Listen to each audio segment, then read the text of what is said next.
Next, we move to budget items. So will the clerk please read Order 185? Order 185, 2223, receiving and referring to the Finance Committee, the Portland Board of Public Education fiscal year 2024 budget estimate and setting a public hearing thereon, sponsored by Daniel West, Interim City Manager. Thank you so much. And would you like to tee up what we're going to do next? Certainly. I see our friends from the schools here this evening. They will be presenting the board-approved budget that will be referred to the Finance Committee. And so I believe Chair Sarah Lentz is here to provide some information on what the board has looked at and what their recommendation is to the Council and the Finance Committee specifically, as long as co-superintendents are also here as well. And so I'm sure they'll assist as needed, but thank you so much for being here tonight and for all your work on this. You all very much, and myself and the superintendents are going to be presenting kind of a narrative of the budget that we're putting before you. And I also just want to recognize the other board members that are in the room and online tonight. This has been a very collaborative effort, so just want to recognize that across the board. So without further ado, Mayor Snyder and members of the Portland City Council. On behalf of the Portland Board of Public Education and in accordance with the city charter, I, along with interim co-superintendents Malia Nally and Aaron Townsend, are presenting our recommended fiscal year 2024 budget for the Portland Public Schools. The board approved this budget unanimously on April 11th. Our $143.8 million fiscal year 24 school budget is responsive to the incredible, vast, and often conflicting needs of the Portland Public Schools at a time of daunting budget challenges. We feel strongly that the budget we present to you today is fair and responsible given the current circumstances. This budget reinvests in core operations such as finance and human resources, while also investing in student-facing staff to support all of our students, including our many newly arrived multi-language learners.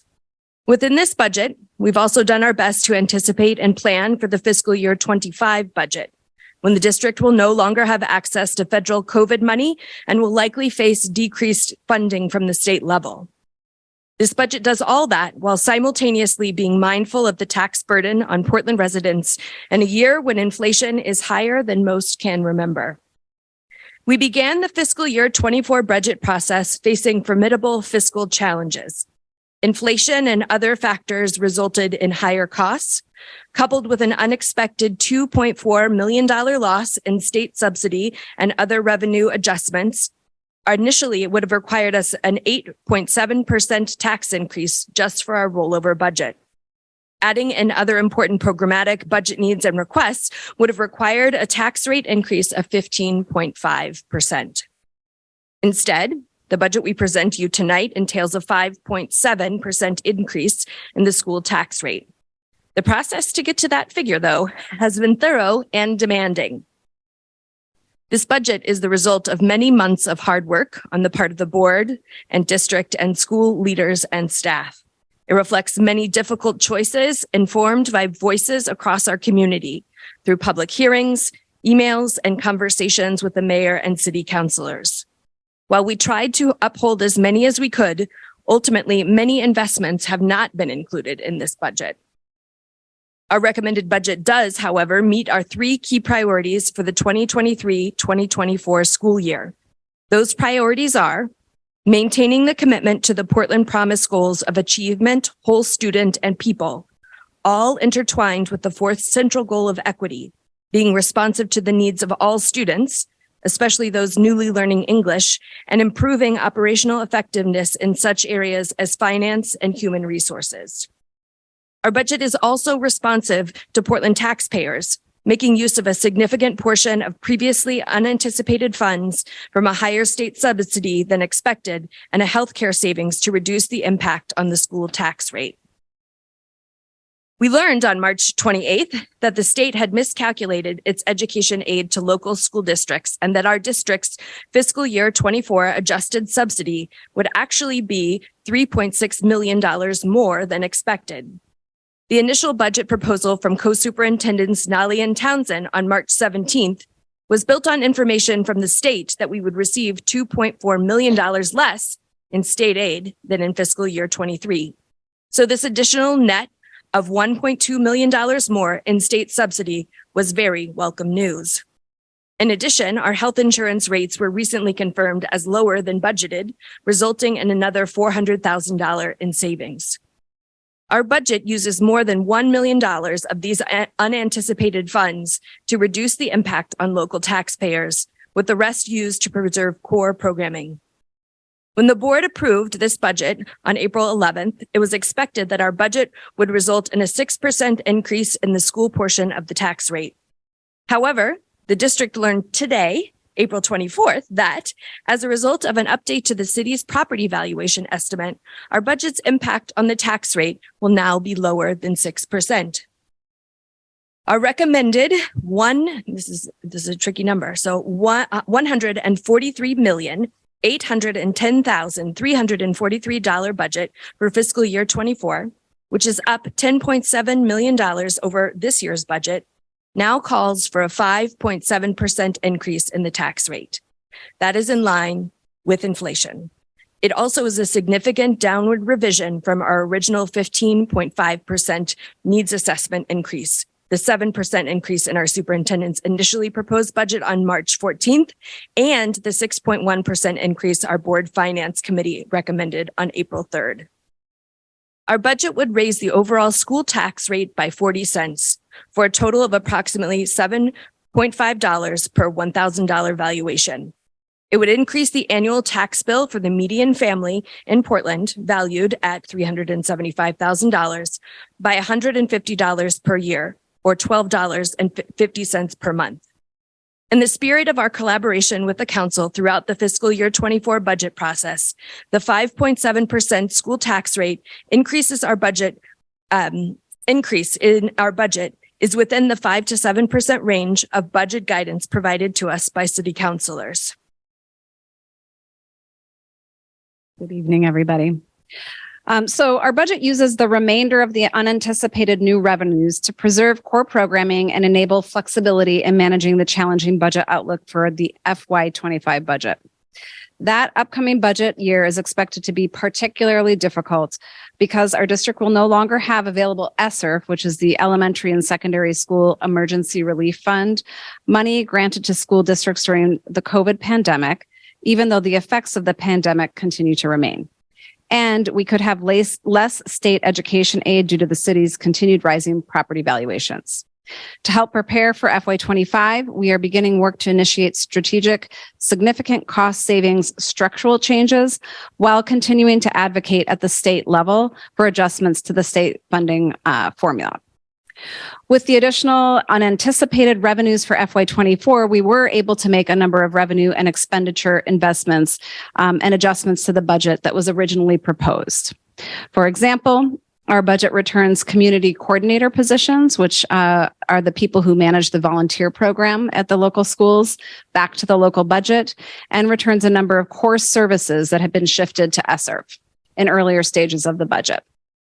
These include math coaches in elementary and high school classroom teachers, high school youth development positions, and adding a literacy teacher leader and the equivalent of 1.5 positions to human resources and a grant accountant to further support improvements to our operations and finance teams. Such local budget investments serve to free up about $2.8 million of resources and remaining ESSER funds to invest in key budget priorities for next year. The revised ESSER budget contains additional investments to advance elements of the Portland Promise strategic plan in the next year. These include additional resources for summer learning, curriculum, and staffing. Our budget also includes additional investments to be able to address the influx of newly arriving students with intensive language development needs. These investments include adding additional language capacity at the school and district level, as well as providing for additional instructional capacity to serve students, including a dual language learner teacher at the pre-kindergarten level. In addition, the budget contains funds to support non-ESOL, and that's English for speakers of other languages, educators to acquire their ESOL credential as we take steps towards supporting all PPS educators to have the skills and knowledge to differentiate from multilingual learners. Other key highlights of our budget include increased investments in district employees that total just over $4 million to help attract and retain staff during the nationwide labor shortage and to ensure hardworking employees can meet the inflation-driven costs they face every day. We settled contracts this past fall with bargaining units representing teachers and educational technicians that included wage increases. I'm going to pass it over to Co-Superintendent Townsend to share the additional detail. Good evening, everybody. Higher operational costs are also a part of our budget. Due to staffing turnover and shortages and systemic problems with our payroll system, the district had difficulties beginning last fall in paying all of our more than 1,500 employees in a complete and timely way. While most of the immediate problems have been resolved, we continue to work on a long-term solution by outsourcing payroll, a move recommended by the recent audit from Spinglass. The budget includes about $775,000 to cover the costs of hiring payroll processor ADP and increasing staff in the finance and human resources departments, also recommendations in the audit, as well as for shoring up transportation facilities and school meal services.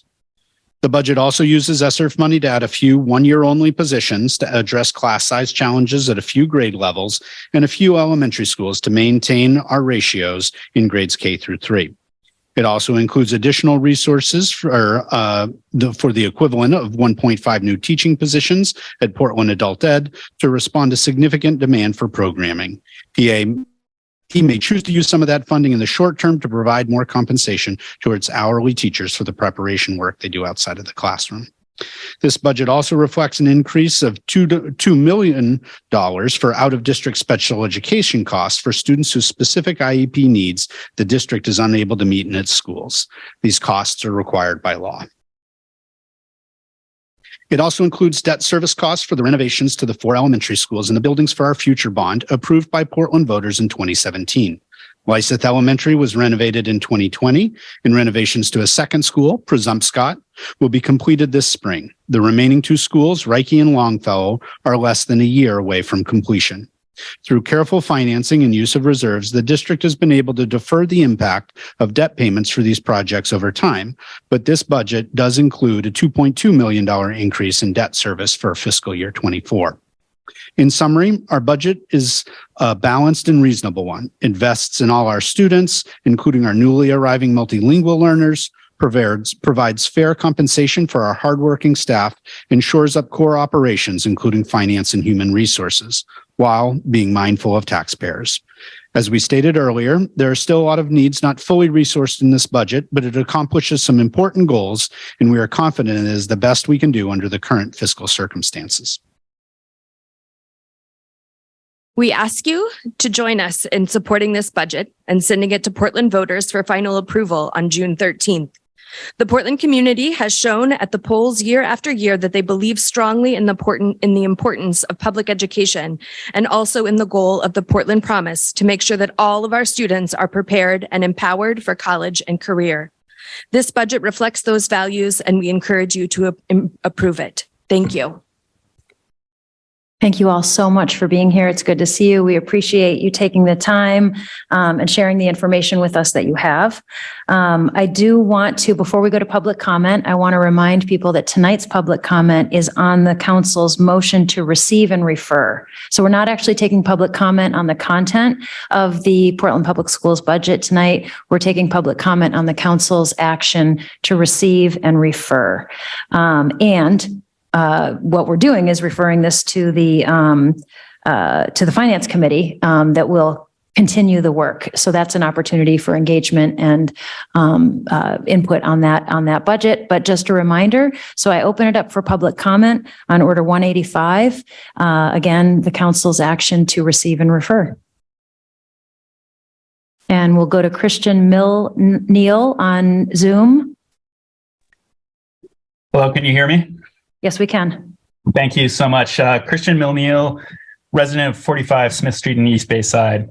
Thank you for all, especially the school board, for your work on this. I just wanted to encourage the city council to push back a little bit on the school board and ask them to restore all the student-facing positions, especially at Reiki and East End School, which I think we all know are going to expect a huge influx of asylum. Hey, Christian. sorry to interrupt you. We're just taking public comment on the council's motion to receive and refer. This sounds like we're getting into the content of the budget, which we'd be happy to get an email or come to a finance committee meeting, or on May 1st, we'll have a public hearing on the school budget itself. I will do that, but I just wanted to let the whole council know that, I'm hoping that we can be more ambitious in the context of the asylum seekers we're expecting to come into the school system next year. Thank you. Really make sure that they're fully staffed. On the topic of the tax burden, I also just wanted Here we go. So we're back. The council's action tonight is receiving and referring. So we're not talking about, the public comment tonight is not focused on the content of the school's proposed budget. That's what we I just have a we'll general that comment public on the hearing. city budget. Oh, Just a general we're not comment doing on that. We're not doing that either. So I'm confused. I can't speak on any subject that's not directly related to the motion at hand. Right. In this particular instance, we already took public comment on items that are not on tonight's agenda. So the item on tonight's agenda is a receiving and referring motion, but please know there will be plenty of opportunities to provide comment on the specifics of both the school budget and the city budget. I will follow up with an email to the full city council. But thank you. Thank you. Thank you. Any public comment on the motion before the council this evening? Councilor Rodriguez, I think you had a hand up. No, I was just going to ask for the dates of when public hearings will be taking place. So remind folks. Yep. So that in our packet, we've got the first reading and public hearing of the FY24 school budget is going to actually be held next week on May 1st. And then we'll have a second hearing and another public hearing here at the council on May 15th. So we will have the opportunity to do two full public hearings. And Councilor Dion, I'm going to put you on the spot and ask you, once this is referred to the Finance Committee, do you want to speak to any work that's upcoming in the committee to get this voted out and over to the council? You have put me on the spot. Sorry. There. Look, the committee will go through its normal process. We'll take a look at the budget. We'll accept public comment. I've already started receiving emails for constituents advocating for increases in the school budget. I've received some that are asking us to slash the budget. So it seems like a typical year, but I will say what is different for the committee moving forward is the experience we had during this cycle, working in collaboration with our colleagues at the Board of Education, the Finance Committee, their chair, the chair of the Board of Education itself, and the superintendent. So I think I can say with confidence that we have a better understanding of the school budget process and the contents of that budget than we had previously experienced in other budget cycles. So from that point of view, thank you to everyone that I've mentioned from the school side of the process. So we will move accordingly. There is a timeline that we have. I don't have it at my disposal. We will stay on time. The train will get here to the council and you can vote it out accordingly. Thank you, Madam Mayor. Thank you, Councilor Dion. I appreciate your work. I was just going to follow up and provide you with this schedule. It is on the city's website under the Finance Committee webpage. And so specifically, you'll see that the Thursday, the 27th is the night that we'll be taking up the vote on the public hearing for the school's budget. And then it walks through specifically the meetings in May that will be taking up the budget for the city or the city side of the budget. So it's all right on that Finance Committee web subpage, and you can find all of the dates and information there. Great. Thank you. Councilor Dion, yep. I was just going to say thank you. Okie doke. Okay. So additional public comment on on Order 185, motion to refer. Okay. I do not see any new hands up. So I'll close public comment and I'll come back to the council for a motion. Motion to refer. Second. Councilor Dion with a second from Councilor Rodriguez. Is there any council discussion before we go ahead and vote? on this motion. Again, I do want to thank co-superintendents Nally and Townsend for being here tonight, as well as Chair Lentz. And I see many other school board members out here in the audience and also on Zoom. So thank you again for your time, for all the work that you've done. Hopefully there's a little relief in tonight, knowing that you're passing it over, and we will take it up from here, and we'll look forward to hearing from our community just 1 week from tonight. So thank you again. And I think we're ready to go ahead and vote. Counselor Fournier? Yes. Counselor Rodriguez? Yes. Counselor Dion? Yes. Counselor Ali? Yes. Counselor Rosaro? Yes. Counselor Chavarro? Yes. Counselor Pelletier? Yes. Counselor Phillips? Yes. Mayor Snyder? Yes. Order 185 passes unanimously. Thank you again.